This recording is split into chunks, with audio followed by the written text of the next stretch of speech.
సత్సంగ మీట్లో అలయార్లో జరిగిన ఒక ఇంగ్లీష్ ప్రోగ్రామ్ ఇది. ఈ ఇంగ్లీష్ ప్రోగ్రామ్ లో వేదాంతి మహర్షి గారు, అది 1/2/2021 జరిగింది. వేదాంతి మహర్షి గారు రియలైజేషన్ ఆఫ్ కాన్షియస్నెస్ మీద ఇంగ్లీష్ టాక్ ఉందన్నమాట. ఇది ఆయన టాక్ ఇంగ్లీష్ అవునో కాదో మనకు తెలియదు, కానీ అది యూట్యూబ్ లో ఇంగ్లీష్ లో పెట్టారు. దాన్ని మనం తెలుగులోకి ఇప్పుడు అనువదించి మాట్లాడుతున్నాం. కొద్ది పాయింట్స్ గా మనం దాన్ని తెలుసుకుందాం. ఇక్కడ మనం ముందుగా తెలుసుకోవాల్సింది ఏంటంటే, కాన్షియస్నెస్ అంటే ఏంటి? కాన్షియస్నెస్ అంటే జ్ఞానం, నాలెడ్జ్. ఈ కాన్షియస్నెస్ అనేది భగవంతుని యొక్క తన్మార్పుగా మానవుడి వరకు విస్తరించి వ్యాపించి వచ్చింది. ఈ చైతన్యము అని కూడా అంటారు దీన్ని. చైతన్యం అన్నా, కాన్షియస్నెస్ అన్నా, జ్ఞానం అన్నా ఒకటే. ఇది ఎట్లా ఉంటుంది అని కొంచెం భగవంతుని యొక్క శక్తి ఇది మనకి లభించింది. మనలో కొంతమందికి చాలా సహజంగా కానీ ఊహాత్మకంగా కానీ భగవంతుడు అనే ఒక గొప్ప శక్తి ఉంది అనే ఒక నమ్మకం ఉంది. చాలా మందికి ఉంది, దేవుడు ఉన్నాడు అనే నమ్మకం. ఎవరో కొంతమంది నాస్తికులు ఉన్నారేమో కానీ భగవంతుడు అన్నవాడు ఉన్నాడు అని. ఈ భగవత్ శక్తిని వేదాంత మహర్షి గారు ఏమన్నారంటే యూనిఫైడ్ ఫోర్స్ అన్నారు. యూనిఫైడ్ ఫోర్స్ అంటే ఏకీకృత శక్తి. ఈ ఏకీకృత శక్తి భగవంతుని యొక్క బ్రహ్మము అని పిలువబడే నిరాకార భగవంతుని యొక్క శక్తి. మనం చాలా సహజంగా విగ్రహారాధన చేసే వాళ్ళకి కూడా ఉన్నాం కదా. ఈ విగ్రహారాధనలో ఒక రాముడిని కానీ, కృష్ణుడిని కానీ, శివుడిని కానీ మనం ఆరాధన చేస్తాము.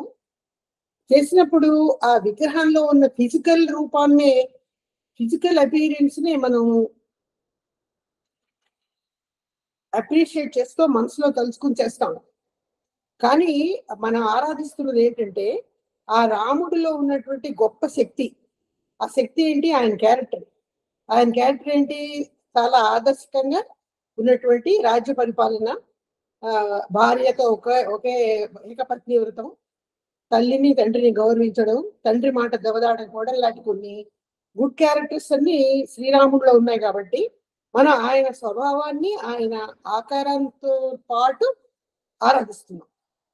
ఆ శక్తి ఉంది చూసారా, శ్రీరాముడి విగ్రహం లోపల ఉన్నది. ఆ పవరే ఏకీకృత శక్తి, ఆ పవరే భగవత్ శక్తి, అదే కాన్షియస్నెస్.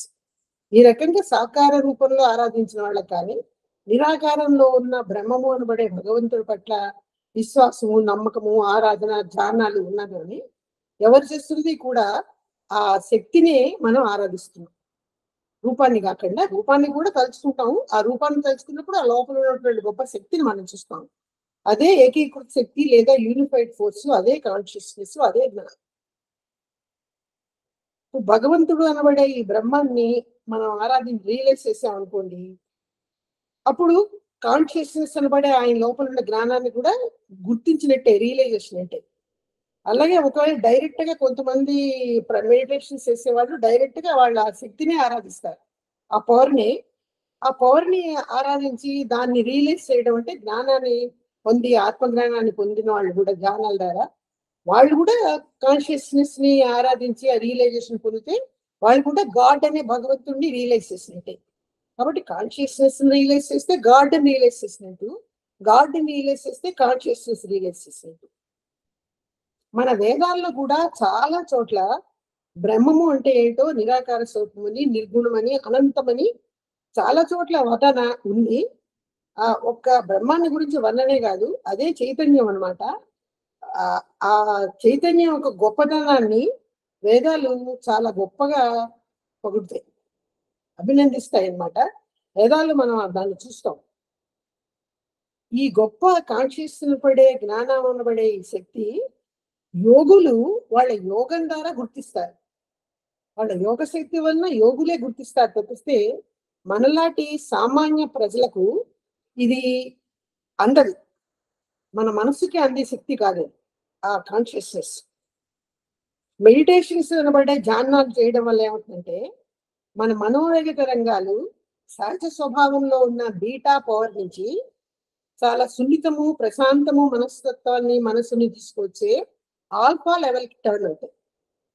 ఎప్పుడైతే ఆల్ఫా లెవెల్‌కి మన ఆలోచన, మన మనసు టర్న్ అవుతుందో, ఆ దశలోనే మనం ఆ చైతన్యం యొక్క లోతులకి వెళ్ళగలుగుతాం. అసలు చైతన్యం మనలో కూడా ఉంది. ఒక భగవంతుడిలో ఉన్న చైతన్యం తన్మాత్రగా మన వరకు వచ్చింది అని కూడా ముందుగానే చెప్పుకున్నాం మనం. ఆ భగవంతుడి యొక్క తన్మార్పు ద్వారా ఆ చైతన్యము అనే గొప్ప జ్ఞానం, కాన్షియస్‌నెస్ శక్తి మన వరకు కూడా అందింది. అది ఎట్లా అందింది అని మనం కొంచెం విశ్లేషించుకుంటే ఇక్కడ ఎక్కువ టైం పడుతుంది. అంత విశ్లేషణ అవసరం లేదు. సహజంగా మనం ఇంతకు ముందు చెప్పుకున్న 2, 3 సత్సంగాల్లో బ్రహ్మం అనే భగవంతుడు తన్మార్పుగా చిన్న చిన్న పరమాణువులు మొదటగా ఏర్పడతాయని, ఆ పరమాణువులే ఒకదానితో ఒకటి గుంపుగా కలిసి అణువులుగా ఉంటాయని, ఆ అణువులే విభిన్న నిష్పత్తుల్లో కలిసి ఈ మొత్తం చరాచర విశ్వంలో హ్మ్, సమస్తము, విశ్వంలో ఉన్న సమస్తము, నక్షత్రాలు, ప్లానెట్స్, మనుషులు, జంతువులు, పశువులు, నదులు, పర్వతాలు అన్నీ కూడా ఆ అణువుల యొక్క కలయికతోనే ఏర్పడింది. పంచభూతాలలో ఉన్నటువంటి అణువుల కలయికే. అణువులు భగవత్ శక్తి యొక్క కొత్త తన్మార్పు, బ్రహ్మం యొక్క మొదటి తన్మార్పు. కాబట్టి ప్రతి విశ్వంలో చూస్తున్న ప్రతి వస్తువులోనూ, ప్రతి దాంట్లోనూ కూడా ఇంక్లూడింగ్ అవర్ సెల్ఫ్, వాటిల్లో కూడా ప్రాణశక్తి పరమాణువులు అనబడే శక్తి పరమాణువులు ఉన్నాయి. వాటి వల్లే హ్యూమన్ బాడీ తయారైంది. ఆ శక్తి పరమాణువులు భగవంతుడు తన్మార్పు కాబట్టి, ఆ శక్తి పరమాణువుల్లో కేంద్రంలో భగవశక్తి ఉంటుంది ఒక బిందు రూపంలో. ప్రతి శక్తి పరమాణువులోనూ కేంద్రంలో ఒక బిందు రూపంలో బ్రహ్మము ఉంటాడు. బ్రహ్మం నుంచే తయారైన శక్తి పరమాణువు. ఆ శక్తి పరమాణువులో ఆయన అంశ సెంటర్‌లో ఒక బిందు రూపంలో ఉంటుంది. కాబట్టి ఈ శక్తి పరమాణువులతో మానవులు గాని, చరాచరాలన్నీ ఏర్పడ్డాయి కాబట్టి, విశ్వంలో ప్రతి చోట కూడా మనం ఈ కాన్షియస్‌నెస్ అనబడే భగవంతుడికి శక్తిని ఉంది అనే ఒక అవగాహన, కన్క్లూజన్‌కి రావాలి. చైతన్యము అంటే భగవత్ శక్తి అంటే కాన్షియస్‌నెస్ అంటే ఇదంతా కూడా బ్రహ్మం యొక్క స్వభావమే. బ్రహ్మమే చైతన్యము, బ్రహ్మమే కాన్షియస్‌నెస్.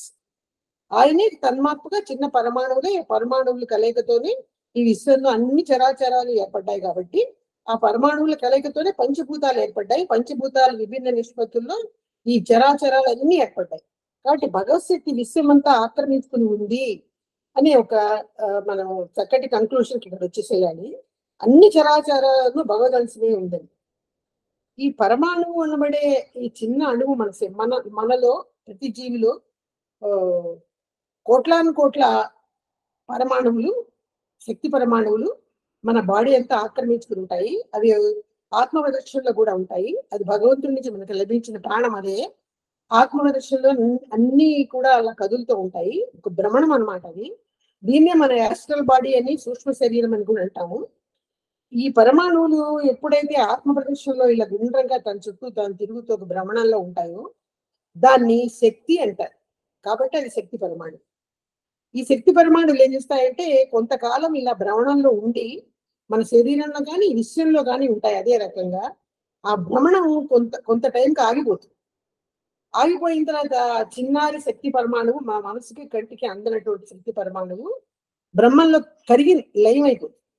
బ్రహ్మం నుంచే పుట్టింది, బ్రహ్మంలోనే తిరుగుతుంది, బ్రహ్మంలోనే భ్రమణం చేస్తూ ఉంటుంది. మన శరీరంలో కూడా బ్రహ్మం అనే పరమాత్మక శక్తి ఉంది. మన శరీరంలో కూడా ఈ శక్తి పరమాణువులు ఉన్నాయి. అవి ఇట్లా భ్రమణంలోనే ఉంటాయి. అవి కూడా కొంతకాలానికి కరిగి మళ్ళీ భగవత్ స్థితిలో లయమైపోతాయి, కరిగిపోతాయి. కాబట్టి ఇక్కడ ఏమంటారంటే ఈ శక్తి పరమాణువుకి, బ్రహ్మానికి తేడా లేదు. 2 ఒకటే. అది కదిలే భ్రమణంలో ఉన్నప్పుడే శక్తి ప్రాణం వల్లే ఉంటుంది.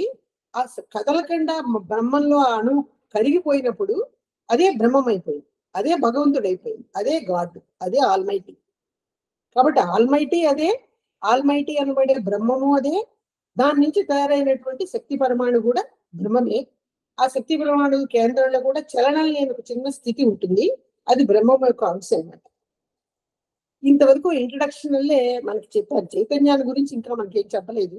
చైతన్యం అనే కాన్షియస్‌నెస్ గురించి ఇక్కడ మనకి స్వామీజీ ఇంకా చెప్పలేదు. ఇక్కడ చిన్న ఉదాహరణ కూడా చెప్తారు స్వామీజీ. మనం అది కూడా తెలుసుకుందాం. సముద్రం దాని అలలతో పోలుస్తారు దీన్ని. సముద్రంలో నీరుంది గదా! ఆ నీటి నుంచే గదా అల పైకి లేచొస్తుంది. ఆ అల ఏమవుతుంది కొంతసేపు అలా ప్రవహించి ముందుకొచ్చి మళ్ళీ తిరిగి కరిగి అడిగిపోయి సముద్రంలో కలిసిపోతుంది. కాబట్టి ఇలా పైకి లేచి వచ్చే అలా పరమాణు, శక్తి పరమాణువు అది చలనం లేక ఇలా పైకి లేచి అలలే రాకుండా ఉన్నటువంటి నీరు సముద్రంలోని అది సముద్రం. సముద్రం నుంచి అల ఇటు వేరు కాదు, అల నుంచి సముద్రం వేరు కాదు. అదే రకంగా బ్రహ్మము అనబడే పరమాత్మ ఆల్మైటీ, ఆయన నుంచి ఆయన యొక్క ఒత్తిడి శక్తి వలన ఈ శక్తి పరమాణువులు ఏర్పడ్డాయి. ఏర్పడ్డ శక్తి పరమాణుని అలతో పోల్చారు, బ్రహ్మాన్ని సముద్రంతో పోల్చారు. సముద్రము అలా వేరు కాదు, మనకు తెలుసు నీరు అన్ని నీరేనది. అదే రకంగా బ్రహ్మము శక్తి పరమాణువు కూడా ఒకటే, ఒకదాని నుంచి ఒకటి వేరు కాదు అని మనకు అర్థం అవడం కోసమే ఈ ఉపమానం ఇక్కడ తెలియజేస్తారనమాట. ఇక్కడ ఇంతవరకు అయిపోయిన తర్వాత ఇక మనం ఇప్పుడు ఏం చేయాలంటే, ఈ అణువులు అన్నవి అనేకంగా కలిసి ఒక గుంపల్లో ఏర్పడితే వాటి మాసెస్ అంటారని, ఆ మాసెస్ అనబడే ఆ గుంపు నుంచే ఆ గుంపుని మాసెస్ అనబడే ఆ గుంపు నుంచి ఈ నక్షత్రాలు, ప్లానెట్స్ అనబడే గ్రహాలు అన్ని కూడా మొదటిగా తన్మాత్రగా ఏర్పడుతున్నాయి. తర్వాత దశలో ఈ మాసెస్ అనబడే గుంపు, మాసెస్ అంటే ఏం లేదు, ఒక గుంపు. మాస్ అంటే గుంపు, మ్యాటర్ అన్నమాట. ఆ మ్యాటర్ లో ఉన్నవన్నీ కూడా శక్తి పరమాణువుల గుంపే, అనేక శక్తి పరమాణువుల గుంపు అది. ఆ గుంపులో ఏమవుతుందంటే కొంతకాలానికి ఒకలాంటి సెన్సేషన్, స్పర్శ ఏర్పడి అందులో ఉన్న శక్తి పరమాణువులు ఏమవుతాయంటే ఒక గుండ్రంగా ఒక సర్క్యులేషన్ లో తిరగడానికి వచ్చేస్తాయి. అలా వచ్చినప్పుడు ఆ మాసెస్ నుంచే ఈ కణాలు ఏర్పడ్డాయి. ఆ మాసెస్ అనే వాటి నుంచే మాలిక్యూల్స్ ఏర్పడ్డాయి అంటారు ముందు. ఆ మాలిక్యూల్స్ తర్వాత కణాలు ఏర్పడతాయి. సైంటిఫిక్ గా మాలిక్యూల్స్ ముందు అంటారు, తర్వాత కణాలు ఏర్పడతాయి. కణాలు అంటే మన శరీరం, చర్మం అంతా నిర్మించబడిన కణాలు, మన రక్తం అంతా కణాల చేత నిర్మించబడింది. కాబట్టి ఆ మాసెస్ నుంచి శక్తి పరమాణువుల గుంపు మాసెస్ అయితే, మాసెస్ నుంచి మాలిక్యూల్స్, మాలిక్యూల్స్ నుంచి కణాలు ఏర్పడ్డాయి. ఆ కణాల యొక్క నిర్మాణమే మన టోటల్ బాడీ. మన శరీరం ఎక్స్టర్నల్ గా కానివ్వండి, ఇంటర్నల్ గా ఎముకలు కానివ్వండి, రక్తం కానివ్వండి, మన పీలుస్తున్న మన శరీరంలో ఉన్న గాలి కానివ్వండి, అన్ని కూడా ఆ కణాల యొక్క నిర్మాణమే. ఆ కణాల యొక్క నిర్మాణం.